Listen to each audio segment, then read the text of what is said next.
Turning now to something you may not know, the new crash tests of electric vehicles, which point to an unexpected danger. Guardrails on America's roads are typically tested against vehicles weighing up to 5,000 pounds. But many electric vehicles weigh more than that, up to 30% more, in fact. And that means most guardrails may not hold up in a collision. Chris Van Cleve shows us the consequences could be deadly. Early on a Sunday morning in January, this 2021 Tesla slammed into a guardrail on Interstate 405 in Irvine, California.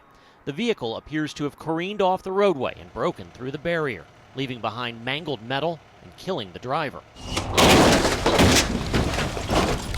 Now, new testing is raising questions if the safety infrastructure lining U.S. roads is strong enough to handle impacts from electric vehicles, which tend to be heavier than their gas-powered counterparts.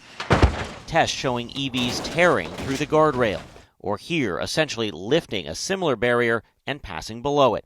University of Nebraska professor Cody Stoley. Unfortunately, these guardrail systems, which have performed very well with gasoline vehicles historically, do not appear to be containing electric vehicles when impacting with similar types of conditions.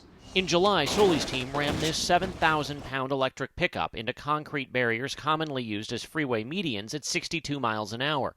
Weighing 2,000 pounds more than a gas-powered pickup, the barriers contained the collision, but chunks of concrete were sent flying, and several of the 5,000-pound barriers were pushed back 10 feet, 50% more than normal. Does something need to change with how, whether it's the rules around guardrails or when new ones are put in?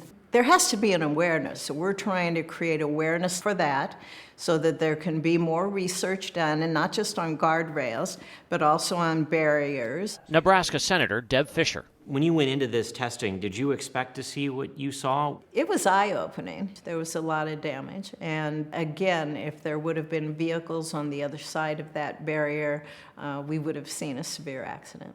More than 19,000 people died in crashes where their vehicle left the roadway last year. That's nearly half of all traffic deaths. Guardrails and similar roadway barriers are designed to reduce the number and severity of these crashes. This is how a guardrail is supposed to work, containing a vehicle and redirecting it back towards the road. But watch what happens when an electric sedan hits a standard guardrail. During this new testing from the Texas Transportation Institute, the guardrail fails as the sedan rips through.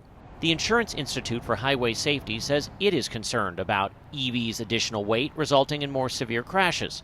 A concern NTSB Chair Jennifer Hamady told CBS News she shares. I think it does present significant challenges for safety. In March, Senator Fischer asked Chair Hamady about EVs and guardrails during a Senate hearing. Our guardrails, crash attenuators, they are rated up to 5,000 pounds. Many of these vehicles go up to 10,000 pounds. So that has an impact on safety.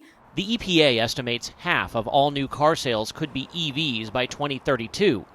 Not much time to raise the bar on roadside safety barriers. For CBS Mornings, I'm Chris Van Cleve in Washington. I recently found out that EVs weigh more than its counterpart vehicles, but I'm happy to learn a little bit more about these guardrails and the potential dangers. Yeah, you don't think an EV is heavy because it doesn't have an engine exactly, right? Right, it's right, a different right. kind of component system. I have to say, I'm so glad they're doing this research. I hope it saves a lot of lives, but it really takes me back to being a kid with the Matchbox cars, you know, crashing this into that. Yeah, that's what it looked like. That's exactly what it looked like. Got to be a little bit fun on that job.